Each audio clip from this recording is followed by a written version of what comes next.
궁 안에 사이렌이 울렸다. 청색 경광등이 어둠 속 궁담을 핥고 지나갔다. 수백 년 왕실의 침묵을 지켜온 돌바닥 위로 검은 제복들이 미친 듯이 뛰어다녔다. 편전입니다. 편전에 불이 났습니다.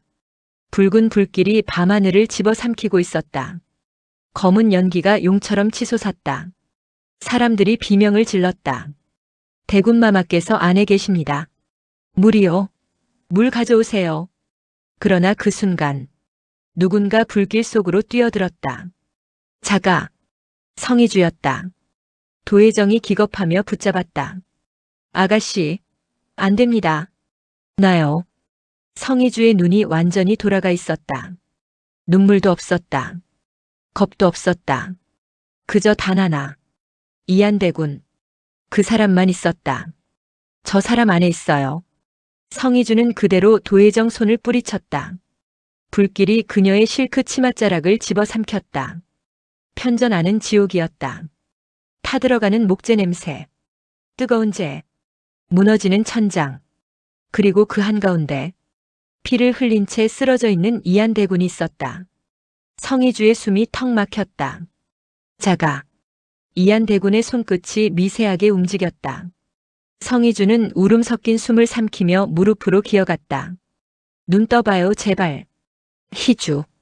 그 순간 천장에서 불붙은 기둥이 무너졌다. 성희주는 본능처럼 이한대군을 끌어안았다. 쾅! 등 위로 뜨거운 충격이 떨어졌다.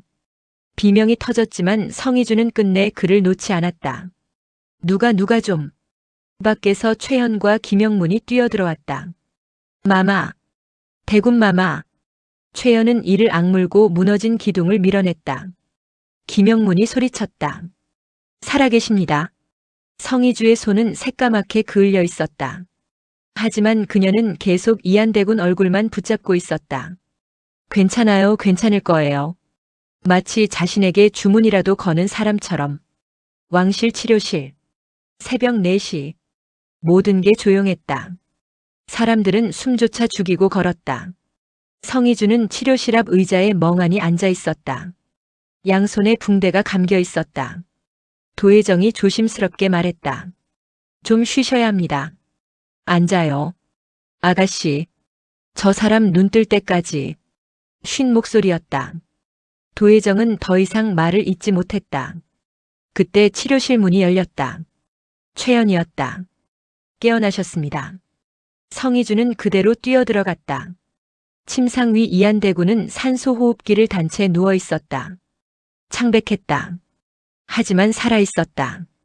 성희주의 눈이 붉게 젖었다. 이한대군이 힘겹게 웃었다. 꼴이 왜 그래? 그걸 지금 말이라고.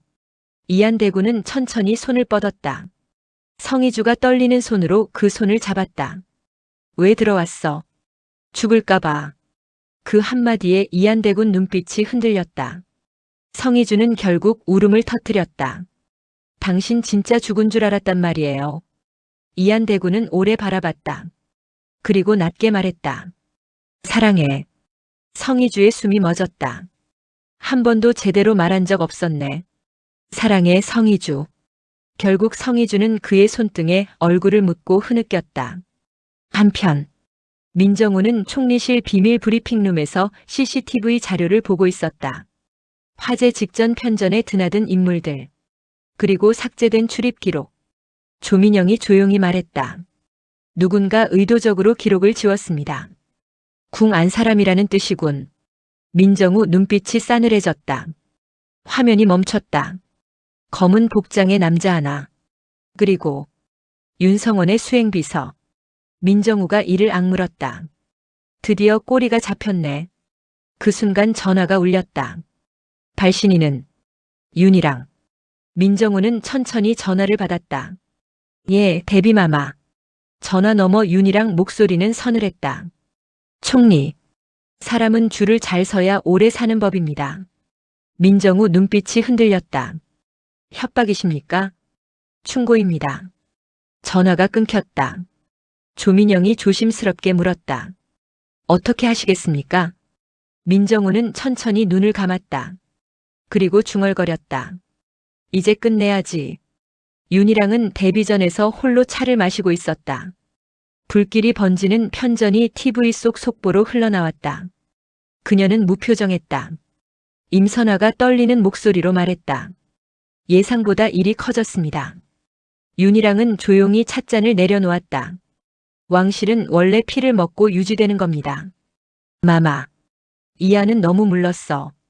그녀의 눈빛은 차갑게 가라앉았다. 왕이 될 그릇이 아니야.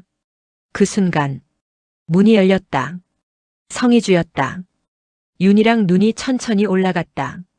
성희주는 불에 그을린 손으로 문을 닫았다. 마마가 하신 겁니까?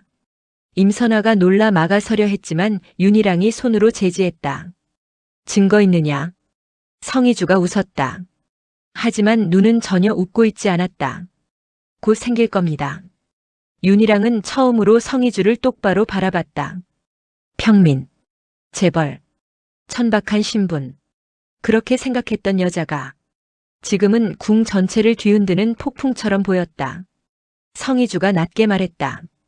전 이제 안 도망가요. 그리고 마지막으로 덧붙였다.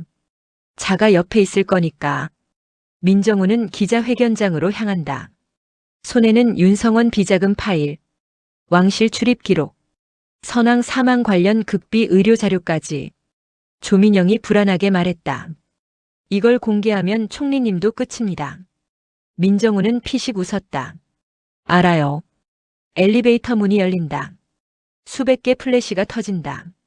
대한민국 전체가 흔들리고 있었다. 민정우의 폭로 기자회견은 나라를 뒤집었다. 왕실 비선자금, 선왕 사망 의혹, 윤성원 측근들의 편전 화재 개입. 모든 뉴스가 그 이야기뿐이었다. 궁 앞에는 시민들이 몰려들었다. 진실 밝혀라. 왕실은 해명하라. 수백 년 침묵하던 궁이 흔들리고 있었다. 그리고 그 중심에 성희주가 있었다. 이한대군은 기적처럼 살아났다. 의식을 되찾은 그는 가장 먼저 TV를 봤다. 화면 속 성희주가 기자들 앞에 서 있었다. 플래시 세례 속에서도 그녀는 고개를 숙이지 않았다. 전평민입니다. 기자들이 술렁였다. 하지만 지금 이 왕실에서 가장 국민처럼 살았던 사람도 저였습니다. 궁은 높은 담으로 국민을 밀어냈고 권력은 핏줄이라는 이름으로 죄를 덮었습니다. 윤희랑의 표정이 굳어졌다. 성희주는 똑바로 대비를 바라봤다. 마마는 왕실을 지킨 게 아닙니다. 망치고 있었어요.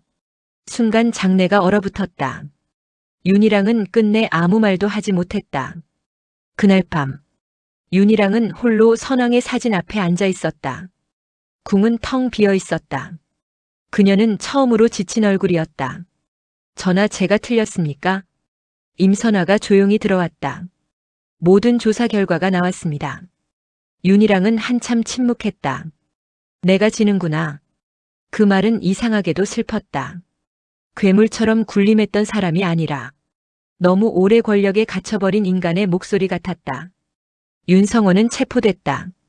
수갑을 찬 채 끌려가면서도 끝까지 소리쳤다. 왕실은 무너지지 않아. 내까지 것들이 뭘 바꿔. 하지만 시민들은 외면했다. 시대는 이미 움직이고 있었다. 며칠 뒤 이한대군은 퇴원 후 처음으로 궁 정원을 걸었다. 햇빛이 따뜻했다. 성희주가 그의 옆에 섰다. 괜찮아요? 응.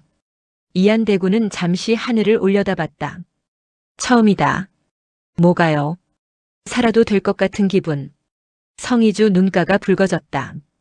이한대군은 그녀 손을 잡았다. 고마워. 뭐려? 나 왕자 말고 사람으로 살게 해줘서. 성희주는 결국 웃고 말았다. 눈물 섞인 웃음이었다. 마지막 날. 궁 개방 행사. 왕실 역사상 처음으로 일반 시민들이 자유롭게 궁 안을 걷는다. 아이들이 웃으며 뛰어다녔다. 젊은 연인들이 사진을 찍었다. 높고 차갑던 궁이 처음으로 사람 냄새를 내고 있었다. 이한대군과 성희주는 그 모습을 함께 바라봤다. 이윤이 두 사람에게 달려왔다. 숙부님. 이한대군이 웃으며 아이를 안아 올렸다. 성희주가 조용히 말했다. 이제 안전한 곳이 생긴 것 같네요. 이한대군은 그녀를 바라봤다. 그러네. 궁의 높은 담장 너머로 햇빛이 쏟아진다. 성희주가 자신의 배를 가만히 감싸진다. 이한대군이 놀란 얼굴로 바라본다. 성희주가 장난스럽게 웃는다. 왜요? 설마. 글쎄요. 이한대군이 결국 웃음을 터뜨린다. 찬란한 햇살 아래 두 사람이 손을 맞잡고 군길을 걸어간다. 드라마가 끝나도 이야기는 계속된다. 킹무비박.